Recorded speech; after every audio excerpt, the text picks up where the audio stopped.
L'esprit d'une femme est une œuvre complexe et multidimensionnelle, influencée à la fois par les émotions et les instincts.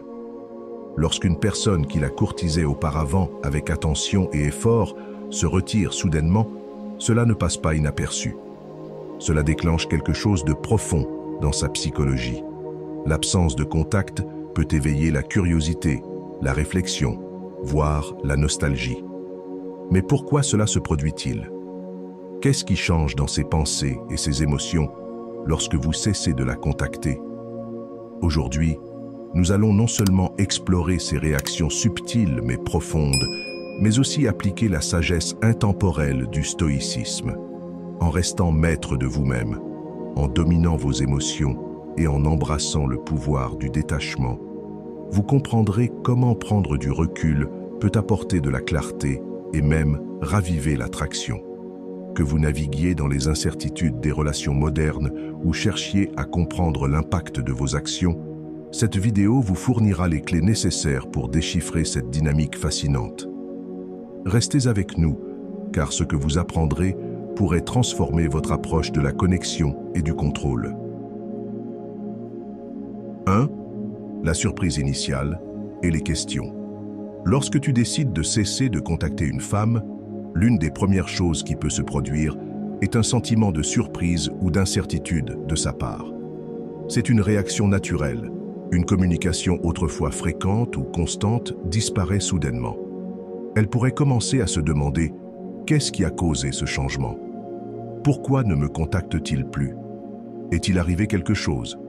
Ces questions peuvent déclencher une gamme d'émotions chez elle, allant de la curiosité à l'irritation, alors qu'elle essaie de comprendre ce silence inattendu. Sa réaction, qu'elle soit intense ou indifférente, échappe à ton influence. Essayer de gérer ou de prédire ses émotions ne mène qu'à des frustrations inutiles. Au lieu de cela, concentre-toi sur le maintien de ta sérénité et réfléchis à tes propres intentions. Supposons que tu étais celui qui initiait constamment les conversations, planifiait les rencontres ou investissait le plus d'efforts. Avec le temps, tu pourrais ressentir que cette dynamique est déséquilibrée, te laissant avec un sentiment de ne pas être apprécié ou d'avoir l'impression de la poursuivre. Alors, tu te retires et cesses d'initier. Naturellement, elle pourrait se demander « Qu'est-ce qui a changé? Pourquoi ne me parle-t-il plus ?» C'est à ce moment-là que sa surprise initiale ou sa confusion prend forme. Mais au lieu de te précipiter pour t'expliquer ou apaiser son inconfort, tu permets au silence de s'installer. Ce silence n'est pas seulement marquant pour elle, il est transformateur pour toi. Utilisé de manière réfléchie, le silence crée de l'espace. De l'espace pour qu'elle évalue ses propres sentiments et de l'espace pour que tu réalignes ton estime de soi. Le stoïcisme enseigne que le silence n'est pas seulement l'absence de son, mais un outil pour gagner en clarté et en équilibre.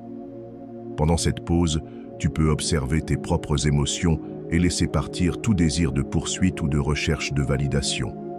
C'est un acte de force et non d'indifférence, ancré dans la compréhension que tu ne peux pas contrôler ses pensées ou ses sentiments, ce sont les siens à gérer. 2. Exploration des limites. Lorsque tu te retires et cesses de contacter une femme, il se peut qu'elle réagisse de manière à tenter de t'attirer à nouveau. Cela pourrait inclure l'envoi d'un message apparemment anodin, le partage de contenu attrayant sur les réseaux sociaux ou même la création de situations qui te tentent à réagir. Ces actions ne sont pas toujours mal intentionnées. Elles reflètent souvent son besoin d'évaluer la situation ou de vérifier si elle a encore une influence sur toi.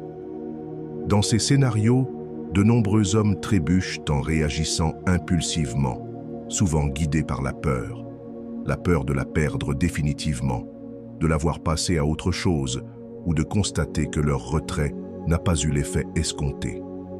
Sous l'emprise de cette peur, ils répondent immédiatement à son message ou retombent dans le schéma familier de la poursuite. Malheureusement, ces réactions proviennent d'un endroit d'insécurité et non de force intérieure. C'est là que la mentalité stoïcienne devient un outil puissant. Un stoïcien comprend que la véritable force réside dans le contrôle de soi et la résolution intérieure, et non dans la validation externe. Lorsqu'une femme teste tes limites après ton retrait, elle cherche probablement à savoir si elle peut encore influencer tes actions. Cependant, un homme qui adopte les principes stoïciens ne vacille pas. Il sait que, bien qu'il puisse contrôler ses propres émotions et réactions, le comportement de l'autre est totalement hors de son influence et il est en paix avec cela. Par exemple, imagine qu'elle t'envoie un message après plusieurs jours de silence. Cela pourrait être une démarche délibérée pour voir si tu t'impliques à nouveau immédiatement. Au lieu de te précipiter pour répondre par anxiété, fais une pause. Réfléchis si répondre est aligné avec tes valeurs et objectifs. Tu peux choisir de répondre, mais fais-le de manière calme et intentionnelle, sans pression de l'impressionner ou de la gagner. À l'inverse, tu peux décider de ne pas répondre, reconnaissant que maintenir le silence sert mieux tes intérêts à long terme. Quelle que soit ta décision, elle doit découler d'une force intérieure et non d'une impulsivité émotionnelle. 3. Reconnaître ta valeur. Nous explorons un changement intéressant qui se produit lorsque tu cesses de la contacter ou de la poursuivre. Elle commence à évaluer ta valeur. Il est courant que les hommes se retrouvent à se poser des questions telles que « Est-ce qu'elle m'aime encore ?» ou « Est-ce qu'elle voit ma valeur ?» ou encore « Que pense-t-elle maintenant que je me suis retiré ?» Bien qu'il soit naturel d'avoir ces pensées, le piège réside dans le fait de laisser ces réactions dicter comment tu te sens par rapport à toi-même. Voici la réalité. Ta valeur n'est définie par personne d'autre, ni par elle, ni par la société, personne d'autre. Et c'est ici que le stoïcisme offre une perspicacité profonde. Les stoïciens enseignent que l'auto-valorisation se cultive intérieurement. Elle découle de ton caractère, de tes actions et de ton adhésion à tes valeurs, et non de la façon dont les autres te perçoivent ou réagissent à toi. Ses pensées, ses réactions, ou même sa décision de revenir, ne sont pas ce qui établit ta valeur. Il s'agit de la personne que tu es quand personne ne regarde, quand il n'y a pas de validation extérieure. Lorsque tu cesses de la poursuivre et que la dynamique change, elle commence à réfléchir à la relation, en réévaluant le rôle que tu as joué dans sa vie. Peut-être se souvient-elle de ton comportement stable, de la façon dont tu es resté composé face aux défis ou de la manière dont tu n'as pas laissé les circonstances extérieures contrôler tes actions.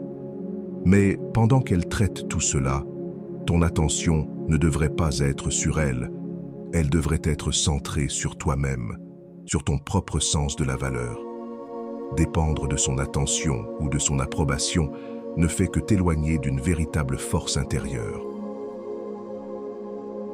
4. Embrasser ton propre chemin. Maintenant, réfléchissons à la manière dont elle pourrait réagir lorsque tu cesses de la poursuivre. Peut-être qu'elle te contactera, curieuse de ton silence soudain. Peut-être qu'elle réfléchira à ton absence et se demandera ce que cela signifie. Ou peut-être qu'elle ne fera rien du tout. Les femmes sont souvent intuitives et ton changement d'énergie pourrait la pousser à réévaluer la dynamique. Mais voici la clé. Ce qu'elle fera ensuite n'est pas le facteur déterminant. Le véritable pouvoir réside dans ton détachement du résultat. Tu n'es plus consumé par le fait qu'elle réponde ou non. Ce changement ne consiste pas à l'abandonner, mais à te prioriser toi-même. Tu mets de côté le besoin de contrôler la situation, et ce faisant, tu embrasses un sens supérieur de liberté. Le stoïcisme nous rappelle que bien que nous ne puissions pas dicter ce que les autres ressentent ou comment ils agissent, nous pouvons contrôler la façon dont nous répondons. En prenant du recul, tu ne te rends pas, tu choisis simplement de vivre sans être attaché à sa réponse. Que ce soit qu'elle revienne ou non, tu restes centré, sachant que ta valeur ne dépend pas de ses actions. Ce processus ne concerne pas seulement de prendre du recul par rapport à elle, il s'agit aussi d'avancer dans ta propre vie. En te libérant de l'attachement à sa réponse, tu t'autorises à vivre pleinement dans l'instant présent. Tu n'es plus chargé des « et si » ou piégé dans le cycle d'attendre un résultat spécifique. Tu alignes tes actions avec tes principes, et c'est là que la confiance et l'autorespect prospèrent vraiment. À la fin, Si elle choisit de se reconnecter, cela devient secondaire. La véritable récompense réside dans ce que tu as gagné, la résilience émotionnelle et la clarté. Tu as appris que la véritable dignité et la force intérieure ne viennent pas de la poursuite de l'attention de quelqu'un d'autre, mais de vivre authentiquement selon tes valeurs. Le stoïcisme nous rappelle que notre pouvoir réside dans cette capacité à laisser aller ce qui échappe à notre contrôle et à nous concentrer sur ce qui compte vraiment, notre propre caractère et le chemin que nous choisissons de parcourir. Si ce message résonne en toi, j'aimerais entendre tes pensées dans les commentaires ci-dessous. Partage tes expériences ou écris simplement. Je choisis l'autorespect pour affirmer ton engagement envers la croissance intérieure. Tes perceptions ajoutent de la profondeur à cette conversation et inspirent également d'autres personnes qui traversent des situations similaires. Si tu as trouvé cette vidéo utile, n'oublie pas de lui donner un like. C'est un petit geste qui aide la chaîne à atteindre plus de personnes et à diffuser ce message. Merci d'être ici, d'avoir regardé et d'investir dans ta croissance personnelle. À la prochaine, reste ferme, fidèle à toi-même et continue à choisir l'autorespect. À bientôt dans la prochaine vidéo.